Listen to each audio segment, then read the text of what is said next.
Welcome to this new mini-series. We are on the road to the RV Entrepreneur Summit. We took a little time off to do some snowboarding in Colorado this winter, but now we are back. It is March 2020 and we're here in Taos. And Taos is the perfect place to explore different unique homes, and this one is called an Earthship.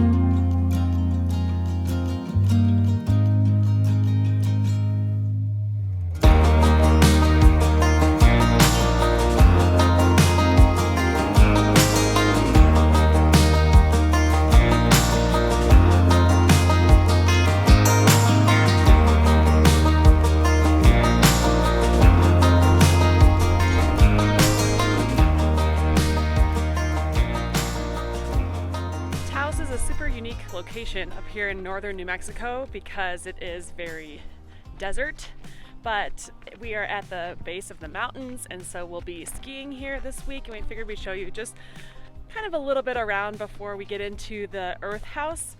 Where we are right now is along the Rio Grande, and it has carved this massive crevasse in the middle of the earth, so I figured we had to pull over and show you a little bit. Rio Grande? I thought it's Rio Grande. Rio Grande or Rio Grande? One of the two. Try it.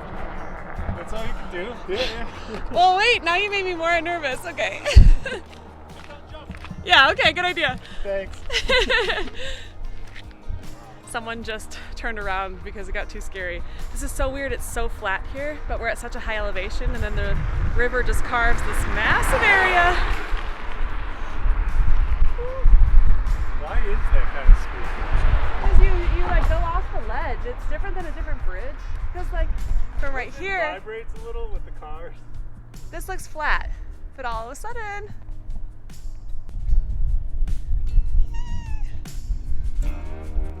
not scary.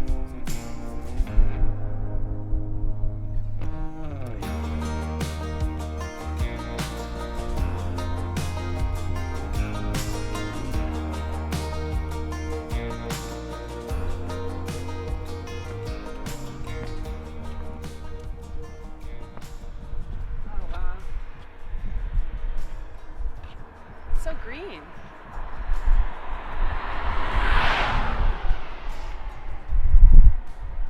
It's so cool. I didn't know this was here. I mean, this looks like the Grand Canyon or something.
It's fitting that we're staying here at this Earthship on the way to the RV Entrepreneur Summit because it's sort of like an RV, if an RV was half underground hobbit home. What defines an Earthship? They are sustainable, they are eco-friendly, they are mostly off the grid, and I haven't seen one anywhere else besides Taos.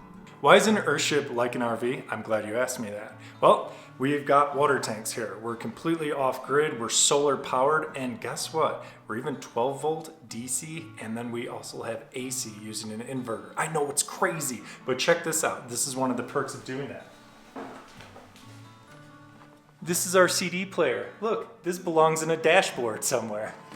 So we have DC power all the time. If you want to use AC power, which is, I guess, what people would call normal power, you want to charge your laptop, you come in here. Look at this. Oh my God, it's like an RV. You flip a switch, the inverter starts going. And then you can, charge your laptop, use stuff like you normally would. Over here, this is the readout for the solar panels on the roof, of course. But right now it's still sunny out. Imagine that, it's New Mexico, desert, gets a ton of sun. So we're still getting more power in than we're using. We're almost using nothing in the house, so that's not that surprising. Besides the electric being really unique, and maybe I'm way too interested in this because I used to do plumbing, but all the water here is either reclaimed from rainwater on the roof, and I'll show you the gutters and stuff up there that's going into this big holding tank, or snow melt. And then, since it's all wild water, look at this filter setup in here. That's what it takes to make it safe to drink. It kind of reminds me of Vietnam when we were on the 4-day cave trek, and they had those 4 filter setups all just like screwed into a board, and they'd be pumping it out of the river and just filtering it for use there. Just really, really unique. This Earthship is made with loads of reusable materials, like this incredible, cool glass bottle wall made behind me. So this is what surrounds the entire bathroom. And you can see that the width of the wall is exactly the width of these glass bottles. This is gonna look incredible at night, so we'll make sure that we show you some night footage of this all glowing through all of the pieces in the wall. And then you may have noticed this entire rainforest next to me. This is just so, like, what a neat idea to have all of this indoors. We have like full planter soil here and like an entire garden.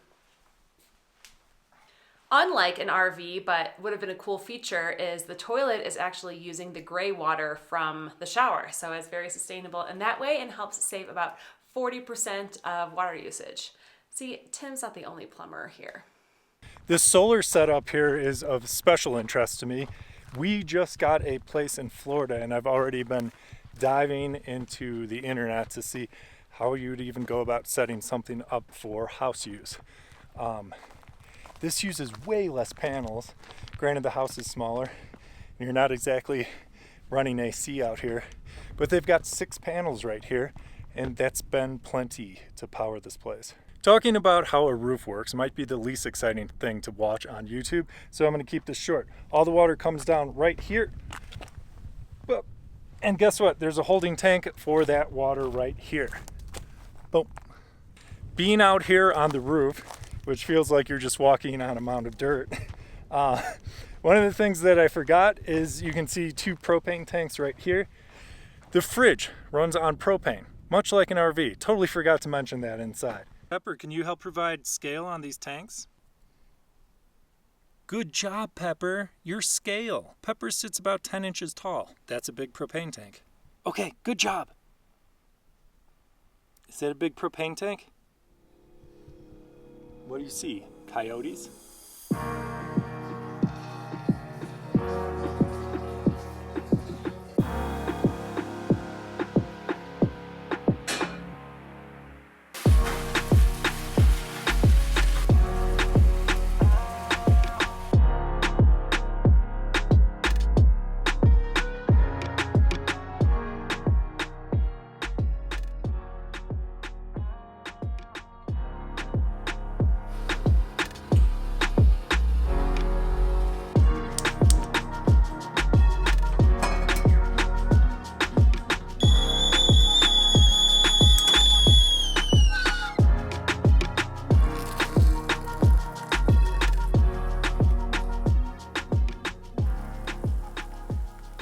And there you have it. That is an Earthhouse.